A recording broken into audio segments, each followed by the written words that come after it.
What do you mean? Will. Hello everybody, sorry for being late, it's not exactly my time. My name is Andreas Vogt. I'm going to talk about the programming language Dirl, and probably at least some of you ask what that has to do with the hacker conference, where hackers are all about security. And first, hackers are not only about security, but also about writing programs and understanding computers. And the second answer indeed has to do with security. That's I did a lot of things in security and basically got bored by all the buffer overflows because everybody was caring about buffer overflows. And buffer overflows are not necessary because you can use a programming language which checks the boundaries for you, and 50% of our security problems are gone. That's only the beginning because if you use a programming language which is easier to understand, easier to write code, and it's easier to find conceptual security problems in it. And so that was my initial interest in choosing a different programming language than C and C++. And Dirl happened to be a very good choice because it matched a lot of criteria. It was high level enough, so it was very easy to express all sorts of organisms and constructs with very few code. Second reason is it's designed for performance, so you can actually compile it. And third one, that it has a strong theoretical background in language theory. It's not just a programming language somebody thought up, but it's well researched and well designed to actually match the state of art in compiler design, etc. etc. The lightning profile on the camera.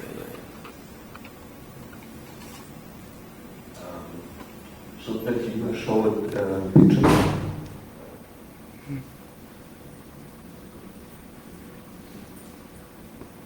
Okay, it seems there's a problem with the resolution on the computer, and I cannot use it for the presentation, that makes it a little bit harder. But I try to limit myself to the description then to go to our website to look up the actual syntax of it. Okay, so a lot of people have heard about Lisp and Scheme and related languages, and few ever tried because most of them are afraid of the syntax. All those parentheses are a little evil. And Dylan originally started out with the same syntax as this has, all the parentheses, so-called S expressions. And development started at Apple because they wanted to have a operating system and language for the Newton. This was at the end of the 80s, beginning of the 90s. And so they started developing the language, and it should be the successor of Lisp, basically, of Common Lisp, which was the common dialect back then. So a lot of the ideas in Dylan have been taken from Lisp. So you have garbage collection, you have a dynamic type system. Also, the Common Lisp object system was basically copied in a lot of aspects. And this in turn was inspired by the Smalltalk object system. But one of the first differences between the object-orientedness in Dylan and the way other programming languages like C++ and Java do it is that Dylan uses multiple dispatch.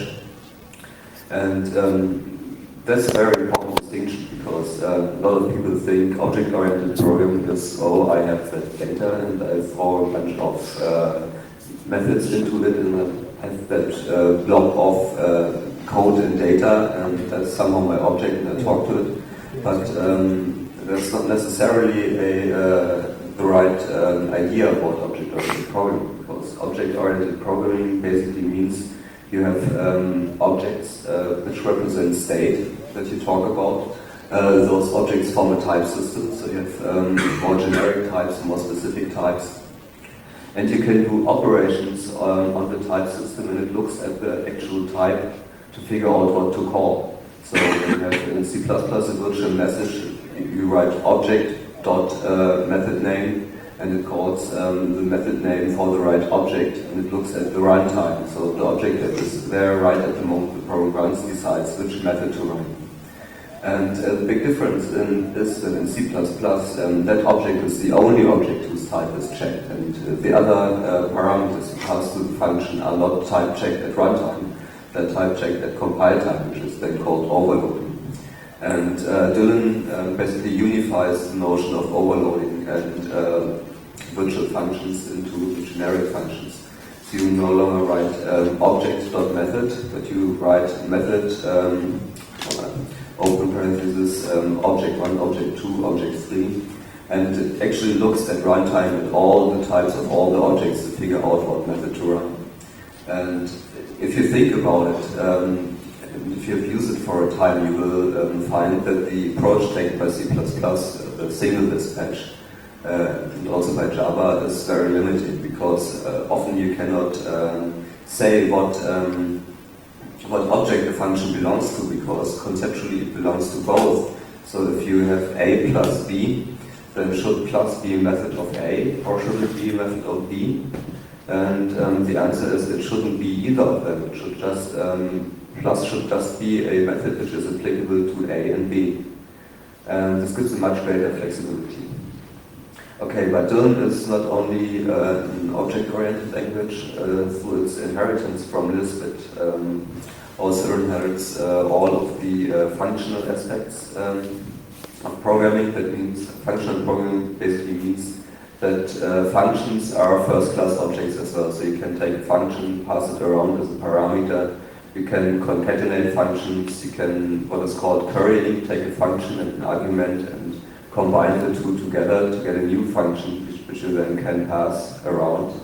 It also gives you the ability to write anonymous methods. So if you want to pass a method to some function, you can just write in the middle of the function call type method of x, all parameters end, and you can write the message just there, like the anonymous functions in Perl, for instance.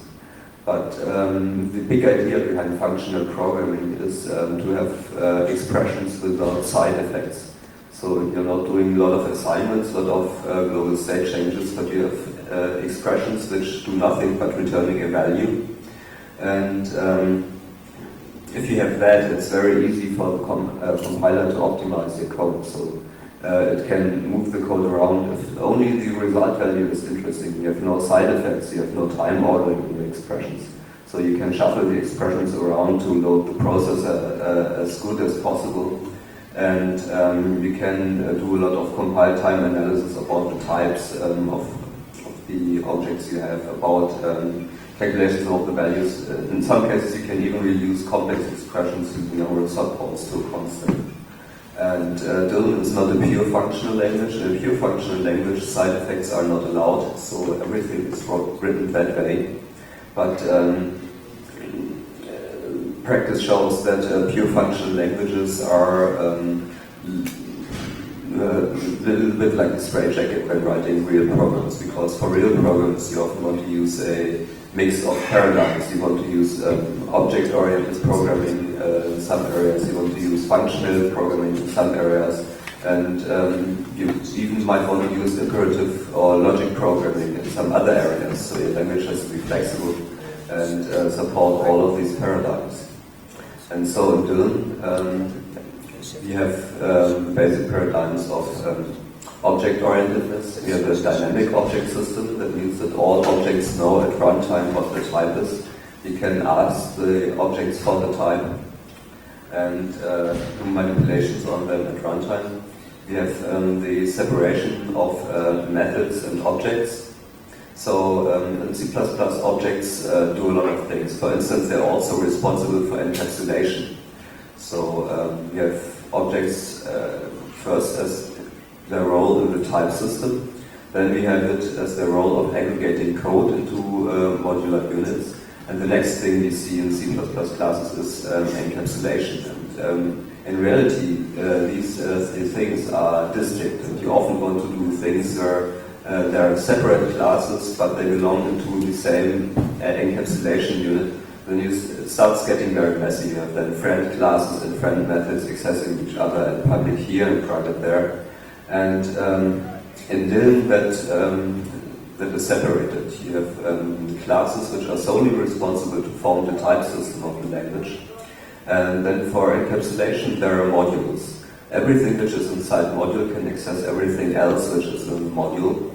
And you define the public interface basically by choosing what to export from the module. And the Dylan name space is also very peculiar here, because everything you have, the type names, the function names, the names of the slots, which is the name for member in Dylan, are all in the same namespace. So, and when exporting and importing namespaces from modules, you can append prefixes to them, or rename single functions, or change them. So usually you have very easy to read interfaces, because they don't all start with a 20-byte prefix of how the class is called and how the module is called. You just leave that away, and when you have a conflict somewhere, you can add some prefix at the very place you're using it. You don't have to clutter all your code, because at one place there's a collision between different things. Okay. Maybe so much about the language theory so far. Big question about languages, of course, are the implementations which are usable, because nice theoretic language is always good. There are some implementations. One was done by Apple, and it was killed in 1996 when Apple had their bad times and cut their research budget into half. That one basically is dead. But at the same time, at the Carnegie Mellon University, there was an open source project for a Dylan compiler which translates Dylan to C code. And then the C code can be compiled. And that project was dropped at Carnegie Mellon because funding ran out. And so a bunch of people, including me, took over the project, and we run it now. And the compiler is not that bad. It generates performant code. We are about 10% slower than comparable C code. And that was the C of Eratosthenes, which is very easy to implement in high performance in C. So we are taking the hard way here. But what is still lacking is things like debuggability and interactivity. So if any of you ever worked with a real commonist system, there's usually no batch compiler involved, but you start your compiler, you load all your source files, and then you can start interacting with the system. So you type a line of code and execute it just as if it were an interpreter, but in reality it's a compiler, so it compiles the right line of code you write and executes it in the context of the program you're working on. And that makes debugging and developing your program very easy. You just write a function, try it out in different combinations, and if it works, you go to the next function. You can incrementally start working on the program and improving the program while it works, which is in sharp contrast to the usual top-down approach of doing a big plan and start writing modules, and a year after you started with the plan, it's the first time you bring all the modules together and see that your general idea just was broken. And this can save a lot of time. Unfortunately, we do not have that feature in the Dylan compiler yet, even though it is theoretically possible. And one can use the technologies known from commonist. It's all so close to commonist, except for the syntax, which looks like Pascal, so it's very appealing to most of the programmers. And we can take a lot of their compiler tricks.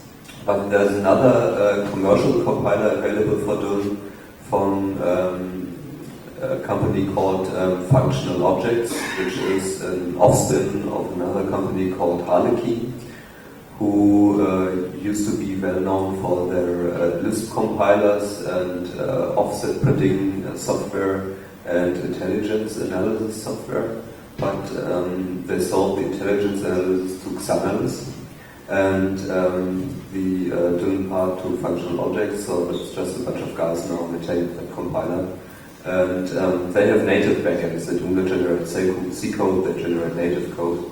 And the good news is that they're actually working on a Linux version of their compiler right now, so you've got the choice between several platforms for development. Okay. One of the highlights of Dylan is that it's designed to make the job for the programmer as easy as possible.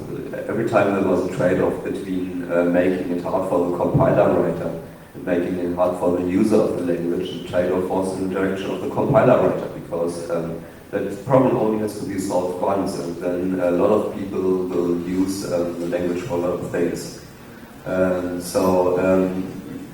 Dylan has a dynamic type system, so if you have a variable, you don't need to specify the type of that variable, just as you would in Perl. But you can specify the type if you want, and then the compiler is smart enough to do the type checks partially at compile time. So if it can prove that there's the right type at the right place and it knows it's the right type, then it can eliminate the type check, and suddenly you've got the performance of a statically typed language. And also constructing objects is very easy. The syntax for defining an object is so rich that you usually don't have to write any constructor methods. You just say, this is the default value, and there's an optional keyword to the making function, so you can pass whatever you want. Or there's a required keyword the user has to specify. And constant expressions, and expressions evaluated every time an object is created. So you're coming away, getting off with a lot less code. And the last feature I'd like to mention before my time runs up is the macro system, which is again modeled after the macros known from the Lisp and Scheme drivet. In C++, if you have macros, they're basically doing text substitution, and you can run into all sorts of weird problems with that. Just think of the standard example of the maximum macro, which has it calculates the maximum of x and y, it evaluates x and y twice. So if you do maximum of x plus plus and y plus plus, don't get the right result. And the Dylan macros work different than that. They do not do text substitution, but they work on the parse tree of the compiler. So you have no problems with token boundaries merging suddenly, or problem with parentheses you forgot. And the macros are so powerful that, for instance, all of the basic constructs like the for loop and the if statement and the case statement are implemented as macros. The language is rich enough to put in new control constructs in your code without changing a single line of the compiler, and even modifying the language until it is suited to express your problem better, which is the general idea of the Lisp programming tool.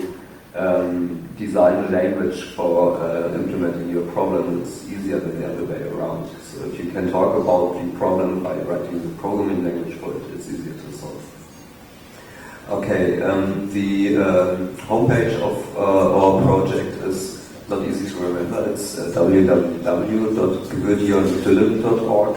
Before I try to explain how to spell it, there's a link on www.dylan.org, which is the website of a hamster fan in the UK, but he was kind enough to make a link to our webpage. Okay. Thank you for your attention.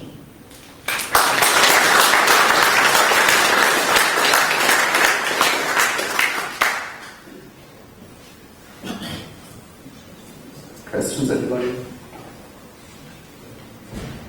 said that they've taken over all the functional concepts, but you didn't mention algebraic data types. What's about them? Algebraic data types? Algebraic data types, no, they're not available in Dylan. That's one of the concepts that we don't have, so we didn't take all of them.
not using a module which extends language, but you can, in the language itself, design new constructs. So it comes with built-in functionality for object-oriented and functional programming styles.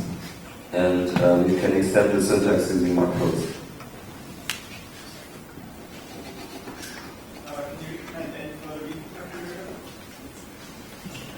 Yes, there is one good book explaining how to write Dyn, especially targeted towards people with experience in Java, C++. It's called the Dyn Programming Guide. And the other important book is the reference manual, which is language reference. But the DRM, language reference, is online at our website, and there's a link to the book.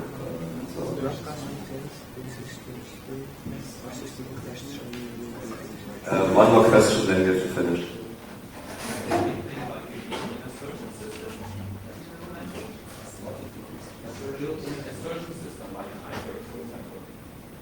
Well, that's easy to do with macros.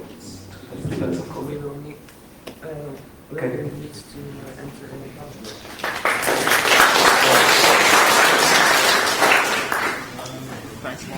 Yes.